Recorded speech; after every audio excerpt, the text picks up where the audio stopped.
A big thank you to Squarespace for sponsoring this week's video, but more on that later. The shipping containers are done! After like a year of working on these containers, they're finally done, and it just feels so nice to have our tiny house complete. I mean, like, let's just walk up here and bask in the glory. We've got our office, our kitchen, our bedroom, and yeah, it's just been such a big project for our family, mainly Lou, but really the whole family. And now that it's done, I thought, what better time to take inventory of like everything that went well and everything that didn't go well. Honestly, I feel like you can learn more from your mistakes than you can from the things that just went well. So that's the plan for today, is to just walk through the build, see where all the mistakes happen, and then see where we can learn from them, because this is our first home on the property, but we are hoping to build like a proper final normal house. Maybe not normal. I feel like nothing that we do is going to be like normal per se, but a bigger house that we can actually enjoy living in comfortably with like running water and septic and those kind of things down the road. So yeah, this was a big experiment and it's going well, but there's definitely lessons that we can learn from it. So that's the plan for today. Hope you enjoy.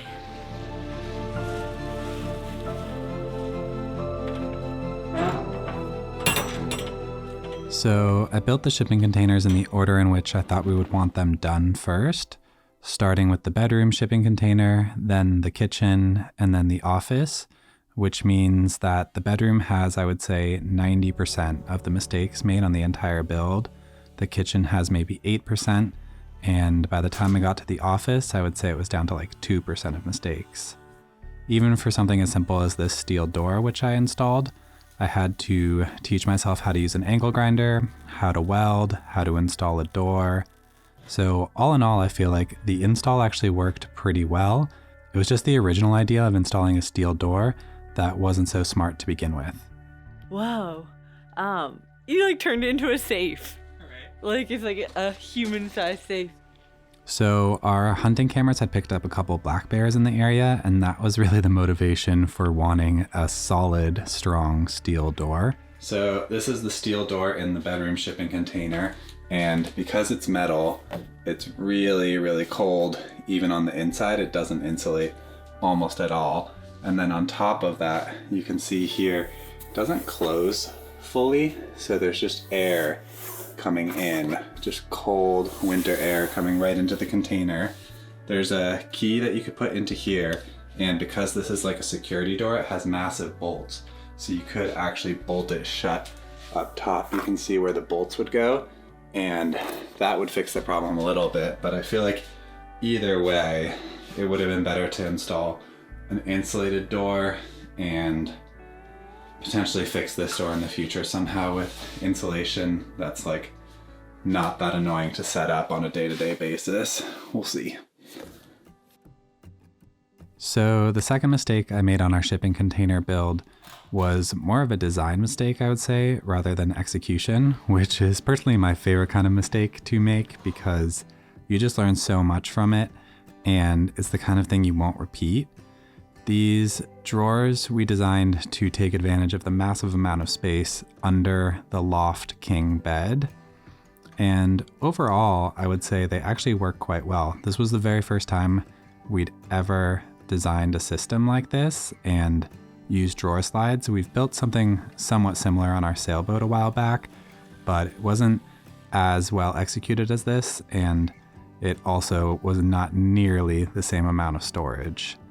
These things are absolutely massive. I think the drawer slides can hold upwards of 500 pounds. So you could really, really fill them if you wanted to. We use them just for clothing storage, and it fits like pretty much every single piece of clothing we own, which is cool. So these are the bedroom drawers. 1, 2, 3, and there's a fourth one behind those two boxes. And they're really awesome, but the problem is that the drawers are so deep down that it's really hard to like find stuff all the way in the bottom. These hinges were quite expensive, which is why I didn't build more drawers, but it would have been so much better if this drawer was actually 2, 2, and 2. So you end up with 2, 4, 6, 7 drawers, or potentially even 8 instead of the 4, because it just makes it a little challenging to organize when you can't really see what's in the bottom. So figuring out spaces for our dog Freya inside the scope of the shipping container build has honestly been a challenge almost the entire time. From where I can keep her when I'm doing jobs that are kind of dangerous, to trying to get her not to run away or hunt deer in the mountains. Originally we had thought we would put her bed in the bedroom shipping container because we weren't really sure if we were going to be able to maintain a warm enough temperature in the kitchen. When we started the build, we hadn't had the idea of using mini splits to heat the rooms independently. We were just relying on our wood burning stove. And then once we started incorporating mini splits into the build, obviously that idea changed. This is actually my bed. I pull it out and sleep right here on the ground at night because I prefer not to sleep in the loft with Dana and Max, even though that's a king size bed up there. There's just a lot of activity. Originally, this was supposed to be the bed for our dog Freya, like put a crate in there or like a dog bed, but I tested it out a couple nights, and way over there in the meadow is the pond, and if deer come to that pond in the night, which they almost always do, and the wind direction is coming this way, which it usually is, Freya will wake up and bark at that door for as long as it takes until the deer disappear. So we moved her to the kitchen shipping container, and she's in a crate over there. She can bark as long as she likes, and you don't hear it all that loudly. So that's been the solution. And honestly, I kind of love sleeping on the floor. It's like 20 degrees colder down here than up in the loft. So I'm kind of like the canary in the coal mine. If there's like a problem with the heating or something, I will be the first to know. So the fourth major mistake I made on our shipping container build concerns the wood burning stove. This was, I would say, the most challenging part of the entire build. Not so much because installing a wood burning stove is all that hard, but it was just so cold when I was doing this portion of the build. I think the lowest temperature we got to was negative 12 degrees Fahrenheit. It was literally so cold that Freya's paws were hurting on the snow.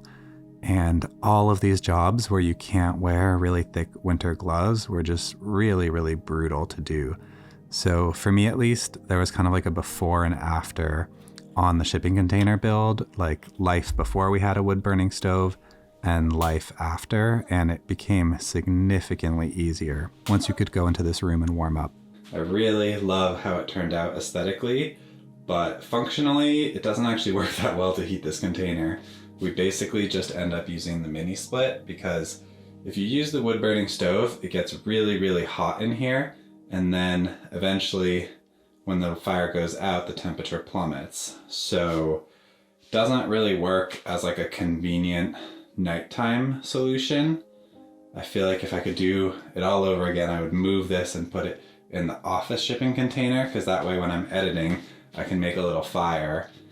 But we just end up using the mini split at night because it's nice to have a consistent temperature the whole night long. So you're not like doing wardrobe changes from like thermal clothing to t-shirts and back again. With this, it's like 95 degrees when you're running it, and then when it goes out, the temperature drops. So maybe in the future we could do like a combination of this and this, where we set this up in the early evening, and then in the early morning, this would kick on once the temperature plummets.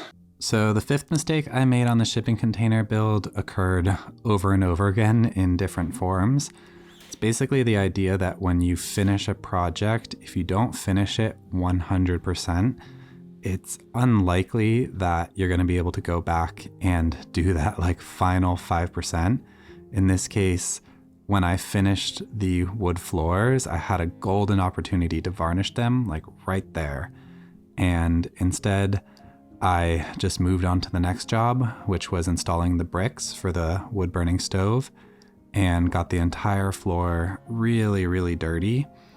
and kind of ruined my chances of varnishing it without sanding everything a ton and like getting the worksite super, super clean.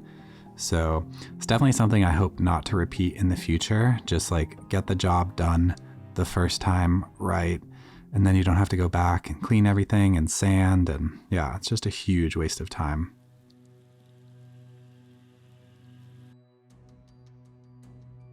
So when I decided to put this roof, I really wanted to get it done as quickly as possible because I was trying to spray foam the bedroom shipping container, and you can't spray foam the interior and then weld on the exterior without burning the spray foam on the inside. So I ended up using this circular steel pipe I had on hand and a bunch of 2x4s, and it turned out fine, but it was just extremely time consuming, and I think it's like not all that strong compared to the next roof I did, which had square steel pipe and worked way, way better. I think sometimes it's just worth waiting to like get the right materials, because you end up doing things with the wrong materials and it goes so much slower than if you had just taken the time to like place a new order.